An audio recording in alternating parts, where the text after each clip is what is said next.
நம்ம இன்னைக்கு செய்கிறது சூப்பரான முருங்கைக்காய் சாம்பாருங்க.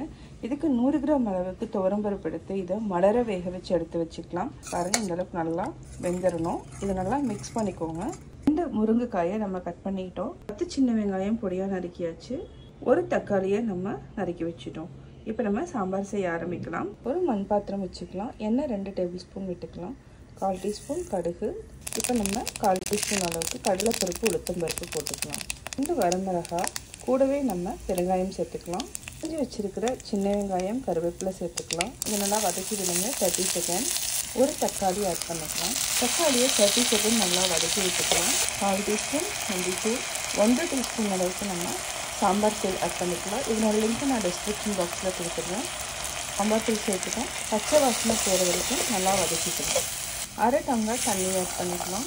நல்லா மிக்ஸ் பண்ணி விடுங்க. ஒரு கொதி வந்ததுக்கப்புறம் நம்ம முருங்கைக்காயை சேர்த்துக்கலாம். இதே சேர்த்துட்டு ஒரு 8 நிமிஷம் வரைக்கும் லோ ஃப்ளேமில் வச்சுட்டு நல்லா வேக வச்சுக்கலாம். தண்ணி 1/2 டம்ளர் ஆட் பண்ணிவிட்டு வேக வச்சுக்கலாம். தேவையான அளவு உப்பு சேர்த்துட்டு நம்ம மூடி வச்சுக்கலாம். முருங்கைக்காய் நல்லா வெந்துடுச்சு. இப்போ நம்ம பருப்பு ஆட் பண்ணிக்கலாம். நம்ம பருப்பு ஆட் பண்ணியாச்சு. இது என்னென்னா ஒரு 5 மினிட்ஸ் சிம்மில் வச்சு அப்படியே விட்டுருங்க. முருங்கைக்காய் கூட நல்லா பருப்பு அந்த வாசனையாக இருக்கும். இது நல்லா கொதித்து வந்ததுக்கப்புறம் நம்ம புளி சேர்த்துக்கலாம்.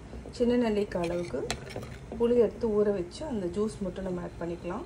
குழம்பு கொதிக்க ஆரம்பிச்சிருச்சு. இப்போ நம்ம புளி தண்ணி ஆட் பண்ணிக்கலாம். சின்ன நெல்லிக்காய் அளவுக்கு எடுத்துருக்கிறோம். இந்த அடி வந்தெல்லாம் அப்படியே விட்டுருங்க. இது நல்லா மிக்ஸ் பண்ணி விடுங்க. உப்பு தேவைன்னா நம்ம ஆட் பண்ணிக்கலாம். இது ஒரு கொதி வந்ததுக்கப்புறம் நம்ம கொத்தமல்லி தழை தூவி இறக்கிக்கலாம். சாம்பார் ரெடி ஆகிடுச்சு. நல்லா கொதிச்சுட்டு இது நம்ம கொத்தமல்லி தழை தூவி இறக்கிக்கலாம். நம்ம இன்றைக்கி மாங்காய் ஊறுகாய் தாங்க செய்ய போகிறோம். மாங்காய் நம்ம 1 கிலோ எடுத்துக்கலாம். இதை பொடியாக நறுக்கியிருக்கிறோம். இது கூட ஒரு 100 கிராம் அளவுக்கு நம்ம தனி மிளகாய் தூள் ஆட் பண்ணிக்கலாம். 100 கிராம் அளவுக்கு உப்பு எடுத்துருக்குறோம். இதை பொடி பண்ணி எடுத்துக்கலாம். இப்போ எப்படி செய்யறதுன்னு பார்க்கலாம். நம்ம இப்போ மாவுக்கல் சட்டியில் எல்லா மாங்காயும் ஆட் பண்ணிக்கலாங்க. இப்போ நம்ம உப்பு சேர்த்துக்கலாம். மிளகாத்தூளும் நம்ம சேர்த்துக்கலாம். சேர்த்துட்டு நல்லா மிக்ஸ் பண்ணலாம். உங்களுக்கு காரம் ஜாஸ்தி வேணுனாலும் இன்னும் கொஞ்சம் மிளகாத்தூள் ஆட் பண்ணிக்கலாம். அதாவது 25 கிராம் ஆட் பண்ணிக்கோங்க.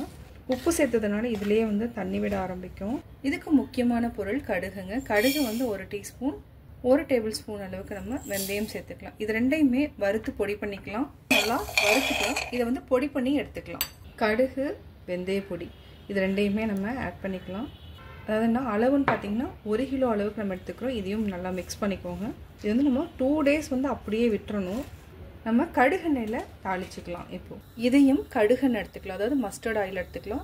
இதில் தாளிச்சிங்கன்னா ஊறுகாய் ஒரு 2 மாதம் 3 மாதம் வரைக்கும் வெளியில் இருந்தால் கூட கெட்டு போகாது. இப்போ நம்ம இதில் தாளிச்சிட்டு கடுகு ஆட் பண்ணிக்கலாம். இதுக்கு நம்ம கடுகெண்ணெய் 100 ml அளவுக்கு ஆட் பண்ணிக்கலாம்.